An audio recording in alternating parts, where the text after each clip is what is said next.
네, 국민의힘은 생중계가 불편하지만 국민은 실시간 국정 운영을 보고받는 즐거움을 누리고 있습니다. 국민의힘은 이재명 대통령의 정부 부처 업무보고 생중계를 두고 넷플릭스보다 재미있다는 발언을 문제 삼으며 국정이 쇼로 전락했다고 비판하고 있습니다. 그러나 이는 불과 얼마 전 국정을 비선과 밀실에서 운영하며 국민 앞에 책임지는 과정 자체를 회피했던 윤석열 정권을 배출했던 정당다운 주장에 불과합니다. 지난 윤석열 정권의 국정 운영은 어두운 터널 속에 갇힌 것과 같았습니다. 공식 라인은 무력화되었고 천공, 명태균, 건진 등 정체를 알 수 없는 비선 실세들과 권한 없는 대통령 배우자가 국정에 깊숙이 개입했다는 의혹들이 꼬리에 꼬리를 물었습니다. 그리고 지금 그 실체들이 속속 드러나고 있습니다. 용산 대통령실의 예산 집행 내역조차 비밀에 붙여졌고 정보 공개 청구는 번번이 묵살당했습니다. 외교, 인사, 행정 전반을 누가 결정했고 어떤 근거로 결정했는지 국민은 끝내 알 수가 없었습니다. 주요 정책은 사전 설명도 사후 책임도 없이 돌연 발표되거나 철회되기를 반복했습니다. 초등학생 5세 입학 추진과 철회, 의대 정원 2,000명 논란, 김건희를 위한 마음건강 사업, 수상한 관저 이전, 이태원 참사 진실 은폐, 영국 여왕 조문 불참, 국빈 방문 취소 등 의문스러운 일들은 열거하기 어려울 정도로 방대합니다.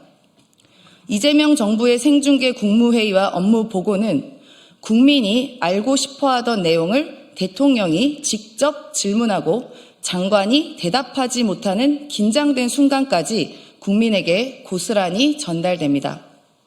특정 기관장에 대한 지적은 찍어내기가 아니라 국정 기조와 어긋나거나 업무 파악이 안 돼 무사 아니란 태도를 보이는 공직사회에 대한 대통령의 정당한 지적입니다. 이번 업무보고 생중계는 흥행을 위한 연출이 아니라 그동안 가려져 있던 국정 과정을 국민 앞에 투명하게 드러내겠다는 의지의 표현입니다. 윤석열 정권 시절 대통령은 기자 질문을 피해 도어 스태핑을 일방적으로 중단했고 국정 현안은 설명 대신 말실수나 오해라는 말로 덮였으며 정당한 문제 제기는 반국가 세력으로 매도되었습니다.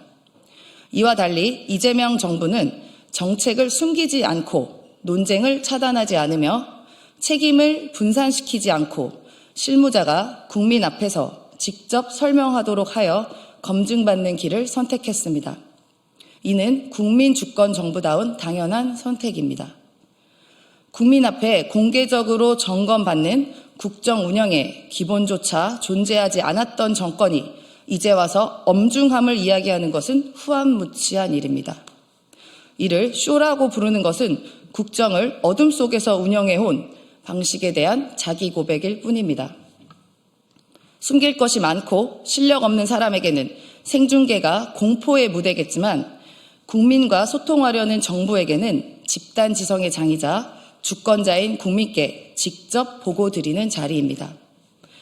국민의힘은 엄중함이라는 단어 뒤에 숨어 다시 국정을 밀실로 돌려보내려는 시도를 멈추고 국민 주권이 투명하게 보고되는 과정에 겸허히 동참하기를 바랍니다. 네, 고맙습니다.